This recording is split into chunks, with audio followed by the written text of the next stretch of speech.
Yeah. All right. So hello and welcome. I'm Tony Black, and welcome to Living Out Loud. In this video series, we're talking about ways to unshackle your potential, unleash your passion, and become your own hero. Our bodies hold tremendous amounts of wisdom within them. And in fact, whenever it's time for me to make a decision, the very first place that I tend to look is inside my body. I'll drop into it and I'll sense whatever it is that I need to do. And this is something that animals also do. In our culture, it's a practice that has been pushed under the rug and we don't necessarily do this. And whereas I know a long time ago, this was something that was practiced. However, it's absolutely essential for helping us decide what is good, what is bad, what is enough, what's not enough. And it helps us define the world around us. And today's guest is one of the most powerful women that I have had the honor and great joy of having in my life. She's a Swedish-born athlete that competed in the 1984 Olympic Games in Los Angeles for freestyle swimming. She later became a photo model. When she moved to Japan, she took up an interest in complementary medicine and physiotherapy. And then she continued along the path of physiotherapy while using kinesiology, chakra methods, and stress balance. And she was introduced to the NIA technique in 1997. And since then, she has been an essential member of the NIA training faculty. And I know that NIA has given her the opportunity to fulfill her life's purpose as a sacred athlete and a guide for healing. So welcome, Ann Christiansen. Thank you very much. That was a nice introduction, wrapping up my life in those sentences. I feel very touched. Thank you, Tony. It's an honor to be in your summit once again and to contribute what I can contribute with. I'm so glad, and I'm so happy that you were able to make it, since you really do embody what it means to be a sacred athlete in every just sense of the word. And I know that's something that you teach very, very well, is using the body as a compass. And I would love for you to talk a little bit about why this is important in finding purpose and passion. And yes, the body-centered body compass, I believe, is the gut feeling. And when I have a strong intuition in my solar plexus that this is what I want, this is what I love, that body compass of the more intelligent brain that we have in our stomach, to track that one and to make choices and decisions according to that sensation of desire is way more sustainable, and all the cool ideas in my head. Why is it sustainable? I am congruent and in harmony with what my body desires, which is my home. And when I live against those intuitive messages, I can get into dis-ease. I can do it for a while. I can run over that, I think my purpose is to assist people healing. I shouldn't be an accountant, but I need to be an accountant to pay the bills. Then I need to shift my attitude towards doing accounting, and then somehow create a side track in my life so that I can also follow that desire which my body compass gave to me. And then to ignite that power within, and also not to be angry or aggressive at things and tasks I need to do in order to pay my bills. It can have another attitude, and that attitude is my choice. And all of that goes through my so-called assembly points in my chakra system. So whatever happens to me needs to go through these washing machines, if you will. If it hits me in my safety spot, my first one, or in the way I relate to the world, or to my desire, or in my open heart, wanting to be living and forgiving, or in my expression, or in my dreams, or in my God. So everything has to walk through those. And the point is to feel safe in the decision I make. And to also know that there's a volume up and volume down in everything. So if I get to do a little small volume of that body compass, love, the power I feel in it, and then turn it up gradually, that's fine too. So I feel the body is an amazing instrument, and those hits in the gut, follow them. Yes, yes, yes. And I love that you talked about the assembly points in the chakra system. And and this is something that I also talked about with Debbie in a prior interview. So yes, definitely check that out if you haven't done that yet. That way you can get a good idea if you're unaware of what this system is. So you're a trainer by nature, and I mean, you trained for the Olympic Games, and you've trained throughout your life. And this is something that just blows me away about you, is that you're always ready, and you're always, doesn't matter what the circumstances are. And you maintain a very rigorous schedule. So how does one consciously train to develop and maintain personal power? Yes, that's a good one. And yeah, my reputation may be that I have lots of discipline and I do things in a certain way. But the truth is, if I go to my truth telling, which is what we do in NIA, we refer to truth telling not as talking about some truth that a Greek philosopher wrote many times or many years ago. We talk about truth telling as a sensation. And the sensation of truth begins in me. And the truth telling to myself about myself is that, you know, I swing it and I wing it and I do things. But what I do have is a different relationship to the word discipline that is sustainable. And that is, again, referring to what we spoke about. When something is important to me, it is not a struggle to do it. Discipline is equal love. And I'd like to plant that seed, that when I come from the motivation, I love what I do, that's why I do it, it doesn't become, I'm not allowed to say the word, hard. Okay?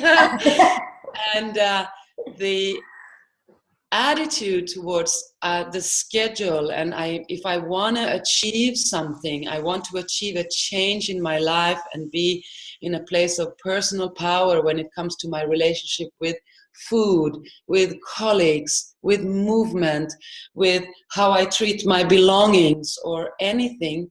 If I shift that, oh, I need discipline, into, yes, it's important to me, so I'm going to do it from a place of love. That is an amazing personal power. Often we associate doing things with love with maybe a hot chocolate with cream and some tea and a candle and a bathtub, and that's all about love. But folding my clothes or waking up at 6 o'clock to do a certain meditation or roll around the floor like NIA people do, or listen to music and count it, and if I come from that place of, yeah, this matters, and I felt that in the center of my gut, then many things can shift. So yes, I did things in the early part of my life from discipline, and I was told to, and it's good for me, and you have a talent, you know, coming from the outside, you're talented in swimming, you're talented to learn, do this now, it's good for you. Not nearly knowing what's good for me. But what I did like was how it made me feel. And then as a maturing adult, I still kept doing things for the good girl inside to please. And not exactly with ease, but with my age and, you know, the therapeutic years, and also guiding people to this understanding, I also have come to stand on my knowledge myself, which is the beautiful English word. I understand. I stand on my knowledge. I can now understand my motivation, which gives me, if we call it personal power, I love that word. Yes. Oh gosh, that's lovely. I love it so much. So, I know that a lot of people right now are struggling with their personal power. And in fact, are overcome by negative emotions. So do you Mm. have any thoughts on that? Yes, the chicken or the egg. What comes first, the thought or the feeling? Well, in the body, as a kinesiologist, we used to look at what does enzymes do, which is a live substance that does stuff to the transmitter substance. And we can say this. They said for a few years ago that we have about 80 or 90,000 thoughts every day. 80% are negative. Oh, 90% are recycled material. So your mind field is recycling thoughts. And think for yourself. Have you thought a new thought today, or have you thought something you thought yesterday already? Has it been negative? Has it been positive? So when I relate to my mind matter and start to relate to it that, oh, I'm recycling stuff, I'm going to observe these thoughts and not own them, since that thought will elicit my feeling. Mm. Other things will make me feel, and then I have a thought about it. And often that thought is not new. It's from the assembly point, and I am remembering. So I'd like, if this talk can trigger you to ponder a little bit about how much of my mental chatter or what goes on in my mind that has to do with fear or lack of personal power is truly mine. Am I recycling? Am I actually observing my thoughts, or am I attaching feelings to them? And to get more of a fluid relationship to your mind matter, so you can be mindful and watch these thoughts come and go and own what the truth telling is about yourself. And we all come from love and joy, and there are good things, and you have a choice. So I can think, oh my gosh, I have to do that. Wow, I thought that yesterday too. Today I'm going to change that thought into, oh, I get to do this. How lovely. And if it feels a bit comic in the beginning, it's a start. It's a start to something new. And then those enzymes and transmitter substances will shift how they fire so that you can feel in a new way and relate to your emotions perhaps in a new way. And what I learned in my biggest traumatic experience was to also allow those so-called negative or charged emotions to actually act themselves out. If I don't act it out, I don't get to see or be with my angry bird. And I know she needs to have a moment so that I can alchemize and create my peace dove. And we know that keeping emotions and feelings in and suppressed can also become certain obstacles in the body. So yeah, truly, the solar plexus, I'm there again. You filter through the fear and feeling safe, and then the relationships that you craft in life, and then to arrive at that, yeah, that's what I'm feeling, that's my truth. And then to be responsible, dumping on someone else would not be an act of personal power or love, but really watch that mental matter. Is it recycled? Is it mine? Can I shift it? Did I think any new thoughts today? Did I relate to my feelings and emotions in a new way? What can I do that's within my power to shift things? Nice. Now, I know, okay, I'm kind of begging a little bit because movement is what you do best. Yes. And we talked a little bit about like maybe doing something a little bit experiential. So I'm curious as to if you have some tips or tricks that we can use to sort of shift our minds in a way. With the body as a compass. Well, the best alchemy is to shake the body. The overall shimmy. And in the Nia technique, we do the shimmy first in the core, kind of like a Latin dance, like this. And that can travel into all body parts. And what it will do, it's discharging anything that's clunky and that tends to sit inside. Body brushing is another lovely thing that you can do.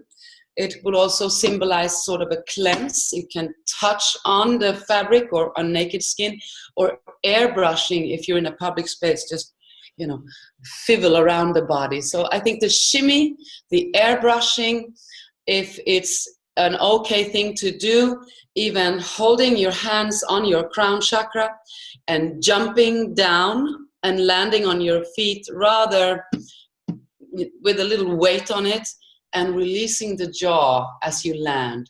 Ho, ho, ho, and then shaking.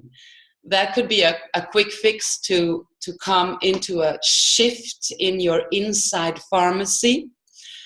If there is space and possibility, of course, throwing your body on the floor and just doing what cats do in the sunshine, and really open and close and mimic what every cell is doing. If there's no floor you can throw yourself on, also doing that with your hands quietly to really go with that tension, positive tension, and then releasing. Not with the idea of creating strong muscle definition, but to be with an emotional quality of and So that would be a top 3 things that you can do in public, shaking, body brushing, holding head, jumping down, squeeze, release. If there's a floor, go somewhere and do the cat open and close. Beautiful. Thank you so much. I know I'm like, I love any sort of like movement. Yes. And the good thing is that they are organic and gluten-free. So you can just do them, and if you add sound, of course, there'll be another sense of power, personal power in your body moving through. So, all of that good stuff. Yeah. Beautiful. Awesome. So I know that some people that are viewing this today might be feeling a little bit betrayed by their body. They might be feeling a little bit of they maybe have gone through something, cancer, maybe they're battling obesity, things like this. So how, after it can be a traumatic event even, so how can they move forward, become friends with their body? And then what would that journey really look like? Right. Yes, it is a very, very important point, Tony, and especially among women. The body shaming and dislike for their own physical structure. Of course, we have our banner in Nia. We say, love your body, love your life. Simple like that. Just do it. However, there we go again. It can be a deeply ingrained program. And the point is to arrive at this. The body has been doing what it can do best. It wants to harmonize. The body is sort of addicted to harmony. That's how it will always harmonize the posture. And whatever I'm doing wrong in my legs and my feet, it will compensate a little higher up to harmonize with what I have created. Mm-hmm. Now, if I have been exposed to a lot of toxic fumes, or I've been living with a lot of smog lights, or the nutrition was not ideal, or it was chlorine in the water, the body will want to harmonize with these toxins coming in. And if there is a tumor that has formed in the human body, in the female body, the breast tissue is the tissue that's needed the least to survive. So the body will harmonize with the toxins and start to create something in a tissue that's not needed so much. Even the relationship between root canals and stuffing and inflammation back into the body wants to harmonize with it and does what it does best. It hides it away and it can become a growth in something that's not needed for immediate survival. So the betrayal can shift perhaps into thank you. I know you did the best with what you and I were exposed to, and where I was in my personal development relating to you. So that betrayal sensation can shift into gratitude that this cosmic creature has done its best. I had to do this with my feet. You know, I came into Nia with cramped feet and crooked toes and high arches, and I couldn't really walk. And it was my developmental process of not crawling enough and then perhaps not learning how to walk properly. So my foot was cramped. And I started to dislike my feet. And then in my family, they always said, oh, Ann's feet look old. So I was ashamed of my feet. They looked like an old lady's feet. Yeah, all of that. Aww. And then I came to this barefoot technique, I need to look at my feet. And they started to break out. I could watch like open wounds, like on the arch of the foot. And I would hide it. And maybe that's why I fell in love with the bell-bottom pants that you see me wear a lot. And then, they were painful. And I had to really feel that deep inside, say thank you for hanging with me in all the years I hated you. Thank you for fixing that I could stand up on two legs, even though I did not spend the time creeping and crawling that children need to do. I came up too early and they started to crawl and hook. And then the scars that I still have, the feet have scars from those breakouts, to say thank you. I did my best. You did the best to harmonize with how I treated you. And then now we have a happy life together.